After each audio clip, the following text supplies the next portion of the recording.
পোড়া আলুর ভর্তা দিয়ে পান্তা ভাত খেতে কিন্তু ভীষণ মজার। সাথে যদি ইলিশ মাছ ভাজা থাকে তাহলে তো মজাই মজা। আজকে আমি পোড়া আলুর ভর্তা বানাবো। যেহেতু এখানে আমার মাটির চুলা নেই, তাই কড়াইতে প্রথমে আলুগুলো সামান্য পরিমাণে পানি দিয়ে সিদ্ধ করে নিব। তারপরে পানি শুকিয়ে গেলে আলুগুলো পোড়া পোড়া করে ভেজে নিব। তাহলে কি হবে, চুলায় পোড়ানোর যে একটা স্বাদ এবং ঘ্রাণ সেটা পাওয়া যাবে। এগুলো কিন্তু দেশি আলু, গুড়ি গুড়ি আলুগুলো আমি বেছে রেখেছিলাম ভর্তা খাওয়ার জন্য। আর এই ছোট ছোট আলুগুলোকে আমরা গুড়ি গুড়ি আলু বলি।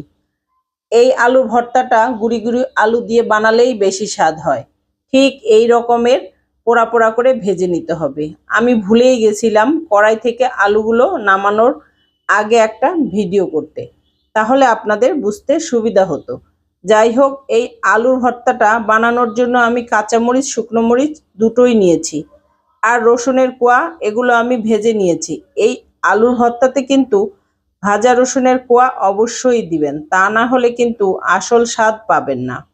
কাঁচা পেঁয়াজ, সরিষার তেল দিয়ে ভর্তাটা মেখে তুলে নিচ্ছি। এই তো রেডি হয়ে গেল আমার পোড়া আলুর ভর্তা। অবশ্যই বাসায় এই আলুর ভর্তাটা একবার হলেও বানিয়ে খাবেন।